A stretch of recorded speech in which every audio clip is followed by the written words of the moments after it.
మీ తల్లిగారిని నేను మీకు మేలు చేస్తే మీ తల్లిగారిని నా తల్లిని దూషిస్తారా? నా తల్లిని దూషించినటువంటి మీ సంగతి చూస్తాను. మిమ్మల్ని క్షమించనని చెప్పని ఇట్టాగే నిన్న చించుకున్నట్టే చించుకున్నావు.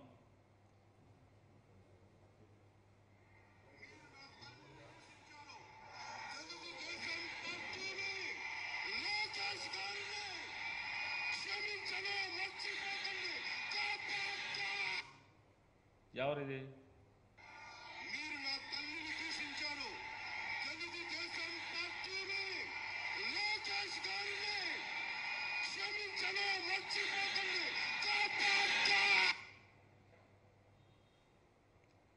ఆయన క్షమించడు. ఎప్పటికీ ఆంధ్రప్రదేశ్కి ముఖ్యమంత్రి కాలేడు. ఇది శాసనం. ఇవన్నీ మనయే కదా. నువ్వు అన్నావు సీఎం అయిపోయాడు.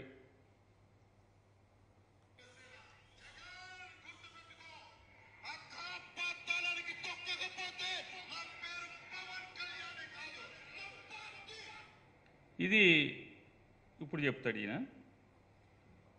ఇంకొకటి ఆయన చెప్తాడు, ముష్టి వేస్తున్నారా నాకంటాడు.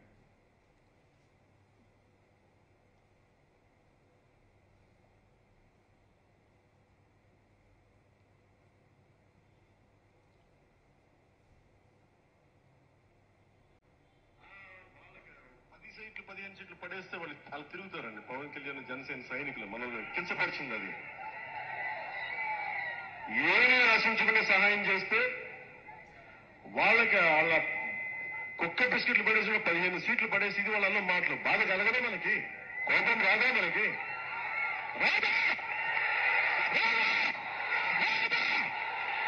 వస్తుంది. కానీ అంటే మీరు పడేస్తే భిక్ష వేయడానికి ఏమనుకుంటున్నాం? మేము జన సైనికులు, ప్రజల కోసం పనిచేసే వాళ్ళం. నేను ఇస్తాను, మీరు తీసుకోండి, మీరు ఇస్తే నేను తీసుకునే వాళ్ళం కాదు. నువ్వు మొత్తం నువ్వే ఇచ్చేసావా? మరొకసారి వాళ్ళకి 10 సీట్లు 15 సీట్లు పడేస్తే వాళ్ళు తిరుగుతారండి. పవన్ కళ్యాణ్ జనసేన సైనికులు మనల్ని కించపరిచింది. అది ఏమీ ఆశించుకునే సహాయం చేస్తే వాళ్ళకి వాళ్ళ కుక్క బిస్కెట్లు పడేసి 15 సీట్లు పడేసి ఇది వాళ్ళ మాటలు బాధ కలగదా? మనకి కోపం రాదా? మనకి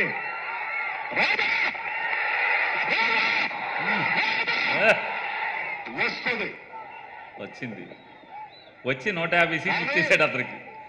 150 పడేశాడు చంద్రబాబు నాయుడు. పడేస్తే భిక్ష వేయడానికి ఏమనుకుంటున్నాం? మేము జన సైనికులు, ప్రజల కోసం పనిచేసే వాళ్ళం. నేను ఇస్తాను, మీరు తీసుకోండి, మీరు ఇస్తే నేను తీసుకునే వాళ్ళం కాదు. ఇది డైలాగ్ కరెక్ట్. మీరిస్తే మేము తీసుకోవడం కాదు, మేమిస్తే మీరు తీసుకోండి అని చెప్పి 150 సీట్లు చంద్రబాబు నాయుడికి, 22 పార్లమెంట్ సీట్లు, 150 అసెంబ్లీ సీట్లు చంద్రబాబుకి బారేసినటువంటి మంచి పనోడు. కుక్క తోక పట్టుకుని గోదావరి ఈదటం ఎంత ఇదో. ఇతన్ని నమ్ముకుని రాజకీయాల్లో ఏదో మార్పు సాధిద్దామని ఎవరన్నా ప్రయత్నం చేస్తే అంతే అనేది ఒకసారి గమనించమని చెప్తూ, అలాగే ఆయన జగన్మోహన్ రెడ్డి గారిని దూషించటమే పనిగా, జగన్మోహన్ రెడ్డి గారి కోసమే, అంటే జగన్మోహన్ రెడ్డి గారి రాజకీయ ఎదుగుదల లేకుండా ఉండటం కోసమే ఆయన నిరంతరం ప్రయత్నం చేస్తున్నాడు అనేది మనకు అర్థమవుతుంది. జగన్మోహన్ రెడ్డి గారి మీద ద్వేషం, చంద్రబాబు నాయుడు మీద వల్ల మాలిన ప్రేమ. తన అన్నగారి కంటే కూడా అమితమైన, లక్షల రెట్లు అమితమైన ప్రేమ చంద్రబాబు నాయుడు గారి మీద ఉంది. ఆయన మాట్లాడతాడు, మనకు బలం లేదు, బలం లేదని. ఎందుకు వస్తుంది బలం? జగన్మోహన్ రెడ్డి గారు పార్టీ పెట్టినప్పుడు బలం ఉందా? నేను ఒక్కడే, ఎవరైతే పవన్ కళ్యాణ్ గారిని అభిమానిస్తున్నారో, ఎవరైతే పవన్ కళ్యాణ్ గారి పార్టీకి కార్యకర్తలుగా ఉంటూ ఇవాళ చంద్రబాబు నాయుడు జెండా మోయటాకి మానసికంగా ఇబ్బంది పడుతున్నారు.